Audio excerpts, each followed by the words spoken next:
नमस्कार। इस वक्त की बड़ी खबर के साथ हाजिर हूं मैं आंचल। जैसा कि आप जानते हैं कि राहुल गांधी का सियासत में बने रहना मोदी सरकार के लिए सबसे बड़ा डर है और उससे भी बड़ा खतरा मोदी सरकार को इस बात से है कि राहुल गांधी संसद में मौजूद हैं। ये बात देश ने कई मौकों पर देखी है कि राहुल गांधी जब लोकसभा के भीतर रहते हैं तो नरेंद्र मोदी की कोशिश यही रहती है कि वो सदन में ना आए। 2024 के चुनाव के बाद तो विपक्ष ने राहुल गांधी को नेता प्रतिपक्ष बना दिया, लिहाजा बीजेपी और मोदी का डर और ज्यादा बढ़ गया। इसी डर की वजह से एक बार फिर कोशिश की गई कि 2023 की तरह राहुल की सांसदी खत्म कराई जाए। इलाहाबाद हाईकोर्ट में इसे लेकर एक नई याचिका पेश की गई, लेकिन इस याचिका को खारिज कर दिया गया। तो ये राहुल गांधी की बड़ी अदालती जीत तो है ही, लेकिन उससे भी बढ़कर ये मोदी सरकार के लिए बड़ी हार बन गई है। तो आइए इस रिपोर्ट में समझते हैं कि क्या है आखिर पूरा मामला, कैसे 2025 में आए हुए इस मामले के तार 2023 के मामले से जुड़ रही हैं। 2 साल पहले भी मोदी सरकार को मात मिली थी और अब फिर राहुल विरोधियों के मंसूबे बेकार हो गए हैं। दरअसल इलाहाबाद हाईकोर्ट ने एक वकील की याचिका खारिज की, जिसमें लोकसभा में नेता प्रतिपक्ष राहुल गांधी की रायबरेली लोकसभा सीट से चुनाव लड़ने के मामले में उनके खिलाफ क्व वारंट रिट की मांग की गई थी। आपको बता दें कि क्व वारंट रिट यानी अधिकार परीक्षा एक न्यायिक रिट है, जिसका मतलब है किस अधिकार से। ये याचिका किसी व्यक्ति को सार्वजनिक पद धारण करने के उसके अधिकार को साबित करने के लिए जारी की जाती है। ये रिट सुनिश्चित करती है कि केवल योग्य व्यक्ति ही सार्वजनिक कार्यालयों में हो। तो अदालत में याचिकाकर्ता अशोक पांडे ने इसी रिट को दायर करते हुए 2 साल पुराने मामले की याद दिलाई। पांडे ने दावा किया कि सभी चोरों का सरनेम मोदी क्यों है वाली टिप्पणी पर राहुल पर क्रिमिनल मानहानि केस दायर किया गया था, जिसमें गांधी को दोषी ठहराए जाने के कारण उन्हें सांसद चुने जाने के लिए अयोग्य घोषित कर दिया गया था। बता दें कि 2019 में कर्नाटक के कोलार में राहुल ने मोदी उपनाम पर टिप्पणी की थी, जिसके बाद ही उन पर आपराधिक मानहानि मामला चला था। अब इलाहाबाद हाईकोर्ट ने स्पष्ट किया है कि राहुल गांधी के चुनाव लड़ने या सांसद बने रहने पर कोई कानूनी अड़चन नहीं है। कोर्ट ने अपने आदेश में कहा कि गुजरात की सूरत अदालत द्वारा वर्ष 2019 के आपराधिक मानहानि मामले में राहुल गांधी को 2 साल की सजा सुनाए जाने के फैसले पर सुप्रीम कोर्ट ने पहले ही स्टे दे रखा है। इस कारण जन प्रतिनिधित्व अधिनियम 1951 की धारा 8/3 के तहत लगने वाली अर्हता खत्म होने की स्थिति ही लागू नहीं होती। गौरतलब है कि सूरत की मजिस्ट्रेट अदालत ने मार्च 2023 में मोदी सरनेम वाले बयान पर राहुल गांधी को 2 साल की सजा सुनाई थी, जिसके बाद उनकी लोकसभा सदस्यता स्वतः चली गई थी। हालांकि सुप्रीम कोर्ट ने अगस्त 2023 में ही सजा पर स्थगन दे दिया था। 2024 के लोकसभा चुनाव में उन्होंने रायबरेली की सीट जीती थी। हाईकोर्ट का ये फैसला राहुल गांधी के लिए एक और कानूनी राहत माना जा रहा है। अशोक पांडे ने अभी अपनी याचिका में ये सवाल उठाया था कि राहुल गांधी किस कानूनी अधिकार के तहत लोकसभा के मेंबर का पद संभाल रहे हैं। इस मामले में रायबरेली से मौजूदा सांसद राहुल गांधी को अयोग्य घोषित कर उनसे हारने वाले दिनेश सिंह को निर्वाचित घोषित करने की मांग की गई थी, लेकिन विरोधियों की दोनों इच्छा अब पूरी होती नहीं दिखाई दे रही है। बता दें कि याचिकाकर्ता अशोक पांडे ने दलील दी कि सूरत कोर्ट द्वारा दर्ज की गई सजा और 2 साल की सजा ने गांधी को संविधान के आर्टिकल 102 के साथ आरपी एक्ट की धारा 8/3 के तहत डिस्क्वालीफाई कर दिया है। पांडे ने दलील दी कि सुप्रीम कोर्ट ने सजा के ऑर्डर पर रोक तो लगा दी थी, लेकिन उसने राहुल गांधी को चुनाव लड़ने की साफ तौर पर इजाजत नहीं दी थी। अफजल अंसारी के केस से तुलना करते हुए पांडे ने कहा कि अंसारी के केस में सुप्रीम कोर्ट ने उन्हें भविष्य के चुनाव लड़ने की इजाजत देने वाले खास शब्दों का इस्तेमाल किया, लेकिन राहुल गांधी को ऐसी कोई खास इजाजत नहीं दी गई। इसलिए पांडे ने दलील दी कि राहुल गांधी डिस्क्वालीफाई रहे और रायबरेली सीट के लिए उनका नॉमिनेशन पेपर गलत तरीके से स्वीकार कर लिया गया। यानी यहाँ अशोक पांडे ने चुनाव आयोग पर भी सवाल उठाए, लेकिन निर्वाचन आयोग की तरफ से पेश सीनियर एडवोकेट ओपी श्रीवास्तव ने इस याचिका का विरोध किया। उन्होंने तर्क दिया कि अगर किसी सजा पर ऊपरी अदालत रोक लगा देती है तो सजा से होने वाली अयोग्यता खत्म हो जाती है। अशोक पांडे की दलील को खारिज करते हुए इलाहाबाद हाईकोर्ट में जस्टिस शेखर बी सराफ और जस्टिस मंजीव शुक्ला की डिवीजन बेंच ने कहा कि एक बार जब ऊपरी अदालत द्वारा सजा के आदेश पर रोक लगा दी जाती है तो representation of the people act 1951 की धारा 8/3 के तहत रोक लागू नहीं होती है। कोर्ट ने कहा कि जब अपील पेंडिंग है और सजा पर रोक लगी हुई है तो दोषी का पक्का निशान ऐसे व्यक्ति को नहीं दिया जा सकता। आपको याद दिला दे कि अगस्त 2023 में सुप्रीम कोर्ट ने क्रिमिनल मानहानि केस में राहुल की सजा पर रोक लगा दी थी, जिसके बाद राहुल गांधी फिर से संसद में लौटे थे। हाईकोर्ट चुनाव आयोग के वकील की दलील से भी सहमत हुआ। कोर्ट ने कहा जिस पल कोई ऊपरी अदालत सजा पर रोक लगाती है, सजा का अभिशाप खत्म हो जाता है और जिस व्यक्ति के खिलाफ ऐसी सजा पर रोक लगाई जाती है, भले ही उसे बरी ना किया गया हो, उसे दोषी नहीं कहा जा सकता। ये तभी पता लगाया जा सकता है जब अपील पर फैसला हो जाए कि वो दोषी होगा या बरी हुआ।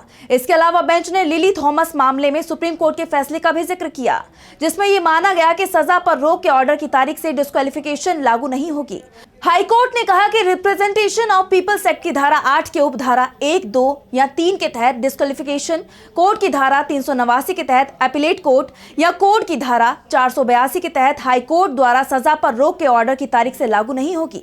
इसके बाद हाईकोर्ट ने पाया कि याचिका में कोई दम नहीं है, इसलिए उसने दिनेश कुमार सिंह को रायबरेली से चुना हुआ सदस्य घोषित करने की अर्जी खारिज कर दी। बेंच ने आर्टिकल 134 के तहत सुप्रीम कोर्ट में अपील करने के लिए सर्टिफिकेट के लिए पांडे की अर्जी भी खारिज की, क्योंकि उसने कहा कि इस मामले में कानून का कोई बड़ा सवाल नहीं उठता। तो ये फैसला राहुल गांधी की बड़ी जीत के तौर पर देखा जा रहा है।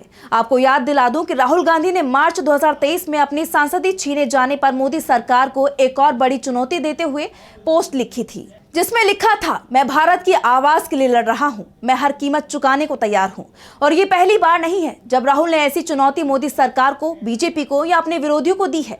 आप याद कीजिए भारत जोड़ो यात्रा का आखिरी दिन, जब श्रीनगर में राहुल ने अपने भाषण में कहा था कि वो किसी से नहीं डरते, किसी तरह के हमले से नहीं घबराते। उन्होंने यहां तक कह दिया था कि मुझ पर हमला होगा तो क्या होगा, ये सफेद टी शर्ट लाल हो जाएगी। जब राहुल गांधी खुद जान हथेली पर रखकर निकल पड़े हैं तो उन्हें किस बात का डर रहेगा और कौन उन्हें डरा सकेगा।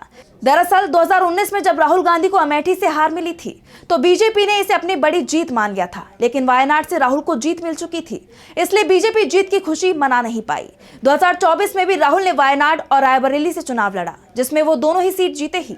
वहीं अमेठी से स्मृति ईरानी को कांग्रेस के किशोरीलाल शर्मा ने हरा दिया। ये बीजेपी के लिए दोहरा झटका था। ऐसे में अब फिर से राहुल को हटाने की कोशिश शुरू हुई है। आपको बता दें कि 2023 में राहुल गांधी की न केवल सांसदी छीनी गई थी, बल्कि 20 सालों से जिस घर में वो रह रहे थे उस सरकारी बंगले को भी खाली करने का नोटिस दे दिया गया था। तब भी राहुल ने घर खाली करने में कोई देरी नहीं की थी। राहुल ने कहा, मैंने सच बोलने की कीमत चुकाई, मैं कोई भी कीमत चुकाने को तैयार हूं। उन्होंने कहा कि वो महंगाई और भ्रष्टाचार का मुद्दा दोगुनी ताकत से उठाना जारी रखेंगे। बंगला खाली कर जाते समय उन्होंने कहा, यदि ये मुझसे छीन लिया गया है तो भी मुझे कोई दिक्कत नहीं है। ये घर मुझे भारत के लोगों ने दिया था। मैं 10 जनपद पर कांग्रेस की पूर्व अध्यक्ष यानी सोनिया गांधी के साथ कुछ समय तक रहूंगा और फिर कुछ और उपाय करूंगा। वहीं भाई के साथ घर खाली कराने पहुंची प्रियंका गांधी ने कहा था कि मेरे भाई बहुत बहादुर हैं, वो किसी से नहीं डरते तथा वो अपना संघर्ष जारी रखेंगे। प्रियंका ने कहा था कि ये सब कुछ इसलिए हो रहा है क्योंकि उन्होंने इस सरकार के बारे में सच बोला है। वहीं कांग्रेस ने कहा कि सरकार राहुल को एक आवाज से निकाल सकती है, लेकिन वो करोड़ों भारतीयों के दिलों में बसते हैं।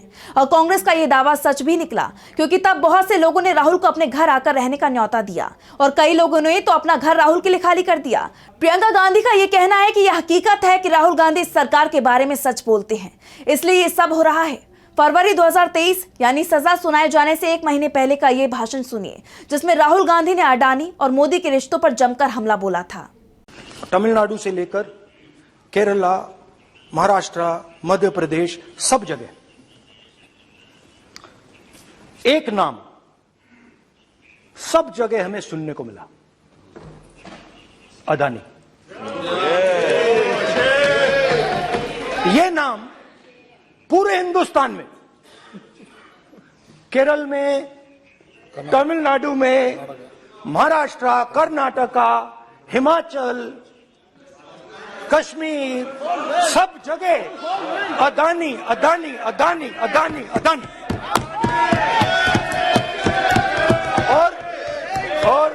और ये नाम नहीं, और इस नाम के बारे में जब लोग बोलते थे मुझसे तो 2-3 सवाल पूछते थे। ये पूछते थे कि ये जो अडानी जी हैं, ये किसी भी बिजनेस में घुस जाता है, ये सफलता प्राप्त कर जाता है, ये कभी फेल नहीं होता। और युवाओं ने मुझसे यह सवाल पूछा कि भाई ये हो क्या रहा है, हम भी सीखना चाहते हैं। मोदी जी ने कहा स्टार्टअप करो, हम भी अडानी जी जैसे बनना चाहते हैं। तो भैया किसी भी बिजनेस में घुस जाओ और एकदम सक्सेस हो जाए। यह पहला सवाल था। दूसरा सवाल था कि ये अडानी जी हैं, ये किसी भी बिजनेस में घुस जाते हैं। पहले ये 1-2 बिजनेस करते थे, अब ये 8-10 सेक्टर्स में काम करते हैं।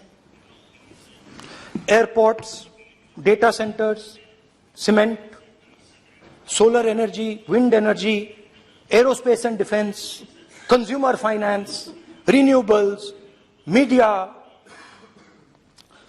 तो उन्होंने मुझसे पूछा कि राहुल जी, तो राहुल गांधी के ये हमले आज तक जारी हैं। फर्क इतना ही है कि लोकसभा में अडानी अंबानी बोलने पर सरकार बिदक जाती है, तो राहुल गांधी के इन नामों को लेने पर रोक लगाई जाती है। उनके भाषण के हिस्से काट दिए जाते हैं। जब राहुल गांधी बोलते हैं तो माइक म्यूट हो जाता है या कैमरा हट जाता है। ऐसे में राहुल अब A1 और A2 कहकर अपनी बात पूरी कर लेते हैं।